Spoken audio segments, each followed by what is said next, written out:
नरेंद्र मोदी और रूस के राष्ट्रपति व्लादिमीर पुतिन के बीच हुई द्विपक्षीय वार्ता ने भारत और रूस संबंधों को नई दिशा देते हुए एक महत्वपूर्ण आर्थिक सहयोग समझौते का रास्ता खोल दिया है। दोनों देशों ने वर्ष 2030 तक आर्थिक साझेदारी को नए आयाम देने वाले विजन 2030 समझौते पर हस्ताक्षर किए, जिसका उद्देश्य व्यापार, निवेश, तकनीकी सहयोग और लोगों की गतिशीलता को मजबूत करना है।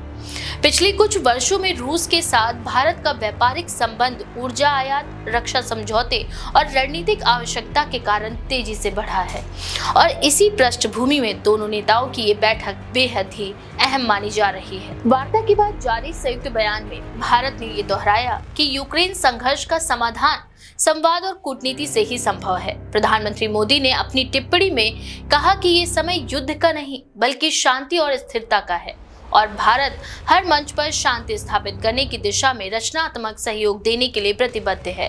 उन्होंने ये भी बताया कि रूस के साथ उनकी व्यक्तिगत मित्रता और दोनों देशों के बीच लंबे समय से चले आ रहे विश्वास ने इस समझौते को नई मजबूती दी है। मॉस्को और नई दिल्ली के बीच ऊर्जा व्यापार पिछले कुछ वर्षों में रिकॉर्ड स्तर पर पहुंचा है। वित्त वर्ष 2024-25 में दो तरफा व्यापार 68.7 अरब अमेरिकी डॉलर रहा, जिसमें कच्चे तेल का हिस्सा सबसे अधिक है। भारत रूस से रियायती दर पर कच्चा तेल खरीदता रहा है, जिससे घरेलू ऊर्जा जरूरतों की पूर्ति और कीमतें स्थिर रखने में मदद मिली है। लेकिन इसी के साथ भारत अपनी ऊर्जा निर्भरता को विविध बनाने की दिशा में भी काम कर रहा है ताकि भू राजनीतिक दबावों का असर कम से कम पड़े। ये नया आर्थिक समझौता इसी दिशा में एक संतुलित प्रयास माना जा रहा है। वार्ता के दौरान प्रधानमंत्री मोदी ने कहा कि 25 वर्ष पहले राष्ट्रपति पुतिन ने भारत रूस रणनीतिक साझेदारी की नींव रखी थी और आज दोनों ही देश इसे नई ऊंचाइयों पर ले जाने का संकल्प ले रहे हैं। उन्होंने इस बात पर जोर दिया कि दुनिया में चल रहे परिवर्तनों के बीच भारत और रूस के संबंध स्थिरता का उदाहरण है।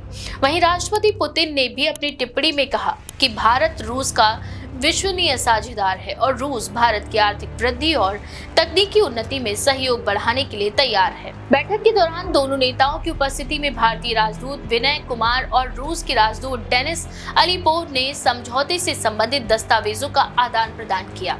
इसी समझौते में ऊर्जा सहयोग के साथ ही साथ विनिर्माण, फार्मास्यूटिकल, कृषि, निवेश, अंतरिक्ष, विज्ञान एवं तकनीक और स्टार्टअप नवाचार को भी शामिल किया गया है। इसके अलावा मूवमेंट ऑफ पीपल यानी लोगों की आवाजाही को आसान बनाने पर भी सहमति बनी है, जिसमें वीजा प्रक्रिया को सरल बनाना और स्किल एक्सचेंज प्रोग्राम को बढ़ावा देना शामिल है। भारत और रूस व्यापार वर्षों से रक्षा सहयोग के इर्द गिर्द घूमता रहा है, लेकिन अब दोनों ही देशों का जोर व्यापारिक ढांचे को व्यापक बनाकर गैर रक्षा क्षेत्रों में भी निवेश बढ़ाने पर है। रूस भारत के लिए ऊर्जा का एक बड़ा स्रोत है, जबकि भारत रूस के लिए फार्मा उत्पाद और कृषि क्षेत्र का बड़ा बाजार बनकर उभरा है। विजन 2030 का उद्देश्य है कि दोनों देशों के बीच व्यापार संतुलन अधिक पारदर्शी और व्यापक हो सके।